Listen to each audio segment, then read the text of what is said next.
सो kaiju number 8 episode 17 में आप सबका स्वागत है।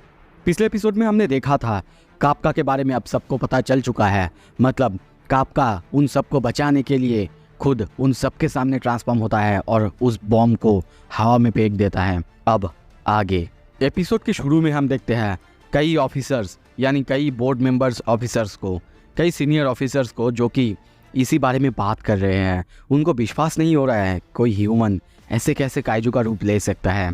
वो सब काइजू नंबर 8 को या तो मारने की या तो उसको मार के उसके वेपन बनाने के बारे में सोच रहे हैं, या फिर कोई कह रहा है हमें उसके बायोलॉजिकल थिंग्स को देखना चाहिए, कैसे काम करता है, कैसे उसका बॉडी वर्क करता है, ये सब कुछ के बारे में देखना चाहिए। पर इसी बीच हमें यहाँ पे आवाज़ सुनाई देता है। कोई कहता है मैं 3rd डिवीज़न को ऑर्डर दे रहा हूँ काइजू नंबर 8 को यहाँ पे लाने की और हमारे हाथ में सौंपने के बारे में।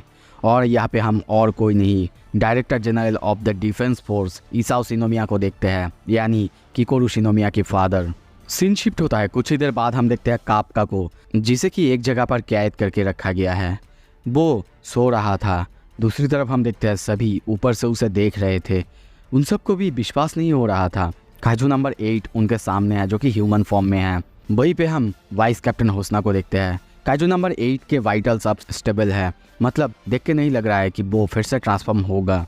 तभी हम काफका को देखते हैं। वो बस सोच रहा है क्या एक दिन बीत चुका है, अब मेरे साथ क्या होने वाला है। और तभी उसे किकोरू की बात याद आता है। उसने कही थी कि अगर तुम एक बार पकड़े गए या फिर तुम्हारे बारे में किसी को पता चल गया, हो सकता है वो लोग तुम्हें मार देंगे और तुम्हारा वेपन बना लेंगे, या फिर उससे भी भयानक तुम्हारे साथ एक्सपेरिमेंट्स करेंगे। ये याद आते ही वो डर जाता है और सोचने लगता है मैं मीना के पास जाने ही वाला था, उसके साथ लड़ने ही वाला था। पर तभी पता नहीं मीना मेरे बारे में क्या सोच रही होगी, क्या वो मेरे ऊपर गुस्सा होगी।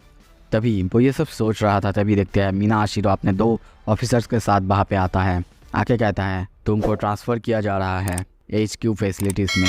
ये कह के ही वो वहाँ से जा रही थी। काफका कुछ कहता पर फिर चुप हो जाता है। कुछ देर बाद देखते हैं मीना के साथ वो जा रहा है और सोचता है हाँ पता है मुझे, सबको मुझसे गुस्सा है, मैंने उनसे इतनी बड़ी झूठ जो छुपाया है। कुछ देर बाद जब भी बाहर आता है देखता है वहाँ पे सभी ऑफिसर्स, मतलब उसकी बेस के ऑफिसर्स उसके सामने थे जो कि मीना को सैल्यूट करते हैं और जाने के लिए सिक्योरिटी डिटेल्स देते हैं। कुछ देर बाद जब वो सबका फेस देखता है सभी बहुत ज़्यादा डल है। वो उनकी आंखों में आंख भी नहीं डाल सकता था क्योंकि उसे लग रहा था उसने सबको बिट्रे किया है। यहाँ तक कि रेनो इचिकाबा के लिए उसे और ज़्यादा बुरा लगता है क्योंकि वही एक बंदा था जो कि हमेशा उसके साथ था, हमेशा उसके साथ रहना चाहता था और उसकी मदद करता था। पर उसने उसको भी धोखा दिया लग रहा है उसे, और इसीलिए वो मन में उसको सॉरी कहता है, आई एम सॉरी।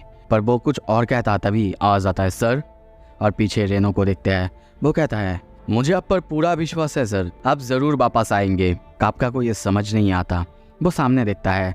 तभी मीना कहती है दैट डैम इचिकाबा, उसे 50 पुशअप करने होंगे अचानक आउटब्रस्ट होने के लिए। पर काफका को कुछ भी समझ नहीं आ रहा था। वो मीना की तरफ देखता है। मीना तभी कहती है पता है तुम्हें काफका, जब तुम बिना किसी हेजिटेशन के ट्रांसफॉर्म होके सबको बचाने के लिए आगे गए तो मैं पहले शॉक हो गई थी, पर बाद में मुझे समझ में आ गया यही तो है काफका मूव।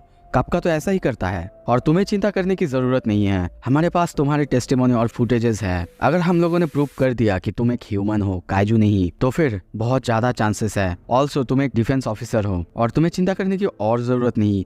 3rd डिवीजन में कोई भी ऐसा नहीं है, कोई भी एक बंदा नहीं है जो कि तुम्हें एक काइजू थ्रेट मानता है।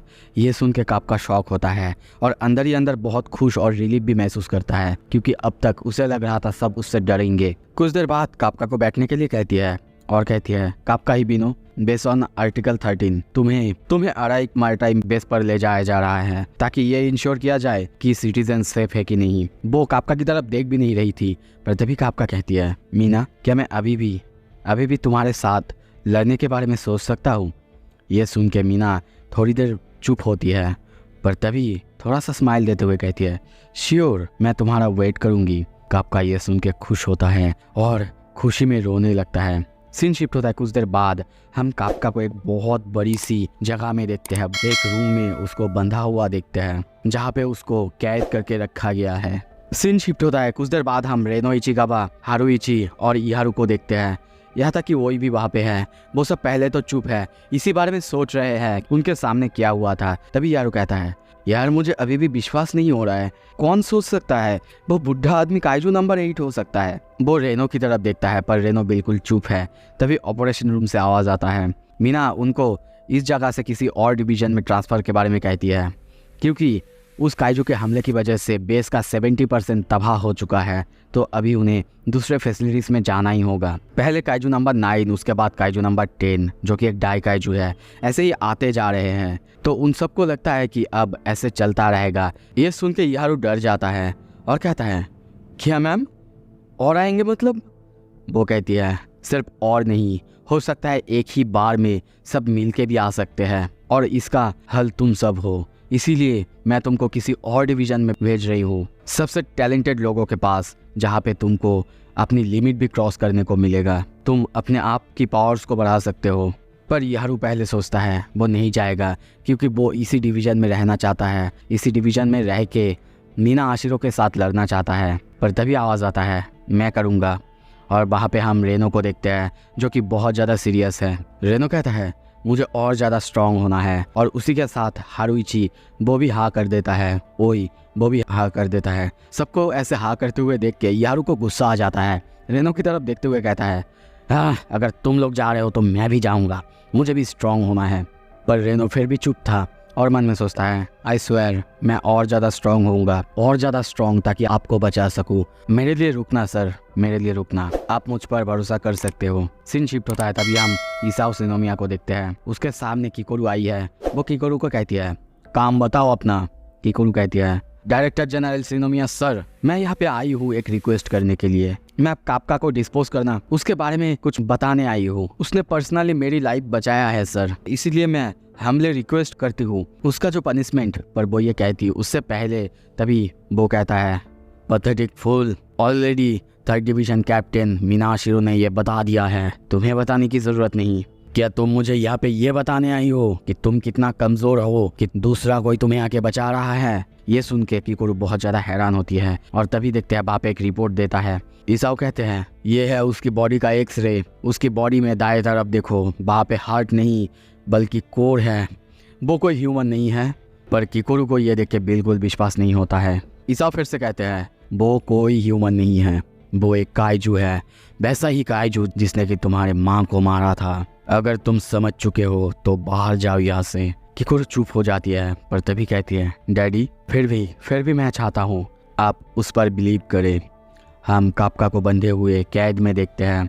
वो मीना के बारे में सोच रहा है और सोचता है कि मीना ने जो कहा है अगर वो सच है, अगर मैं प्रूव कर दूंगा कि मैं एक ह्यूमन हूँ, तो फिर शायद वो लोग मुझे छोड़ देंगे। और तभी ये ठान भी लेता है कि चाहे कुछ भी हो जाए, वो प्रूव करके रहेगा कि वो ह्यूमन है, ना कि काइजू। वो ये सब सोच ही रहा था। तभी देखते हैं इसाओ शिनोमिया आते हैं अपने ऑफिसर्स के साथ। उसे देखते ही वो बहुत ज़्यादा चौंक जाता है। डायरेक्टर जनरल शिनोमिया खुद आए हैं। ऊपर से देखते हैं किकोरू और बाकी ऑफिसर्स ये देख रहे थे, उनको भी बिलीव नहीं हो रहा है। खुद इसाओ शिनोमिया जो कि डायरेक्टर जनरल है, वो यहाँ पे इस मैटर को सॉल्व करने के लिए गए हैं। काप्का कहने लगता है, डायरेक्टर जनरल मैं इंश्योर करता हूँ कि मैं एक का।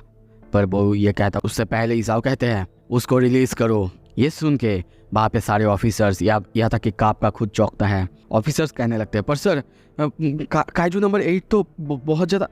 और उसकी बात को काटते हुए वो कहते हैं, क्या तुम भूल गए हो मैं कौन हूँ? ये सुन के वो बंदा पूरी तरह से डर जाता है। दूसरी तरफ इसाओ फिर से कहते हैं, अगर वो सच में एक डाई काइजू लेवल का थ्रेट होता तो कब का वो इन सारे चेन्स को तोड़ देता या फिर तोड़ सकता था। तो मैंने जो कहा वो करो। काप्का सोचता है शायद वो यहाँ पे मेरे बात सुनने के लिए आए हैं। डायरेक्टर जनरल शिनोमिया, मैं ह्यूमन, मैं वो कुछ कहता। तभी उससे पहले हम देखते हैं डायरेक्टर जनरल उसके ऊपर अपना बंदूक तान देते हैं और काप्का की कुछ समझने से पहले ही वो गोली चला देता है। किकोरू डर जाती है और कहती है, काप्का ही बिनू। पर तभी देखते हैं काप्का अब खुद के हाथ को ट्रांसफॉर्म कर लिया था और उन सारे गोली से बच गया था। वो कुछ समझता उससे पहले ही हम देखते हैं इसाओ शिनोमिया उसके छाती पे अपना 5 उंगली घुसा देते हैं और उसका खून निकाल लेते हैं और कहने लगते हैं, मैं तुम्हें एक सीक्रेट बताओ कि इस दुनिया में सिर्फ ऐसा एक ही लाइफ फॉर्म है जो कि डायरेक्ट बंदूक की गोली से सरवाइव कर सकता है। वो भी अपने बेयर स्किन से। और जो ऐसा कर सकता है वो कभी भी एक ह्यूमन नहीं हो सकता। काइजू नंबर 8 किकुरु ये सुन के चौंक जाती है। काप्का भी बहुत ज़्यादा कंफ्यूज है। सो अब आगे क्या होगा? क्या उसको मार देंगे या फिर उसका वेपन बना लेंगे? सब कुछ देखेंगे अगला एपिसोड में, पर उसके लिए आपको सब्सक्राइब करना होगा। अच्छा लगे तो लाइक कर दो। Thank you so much.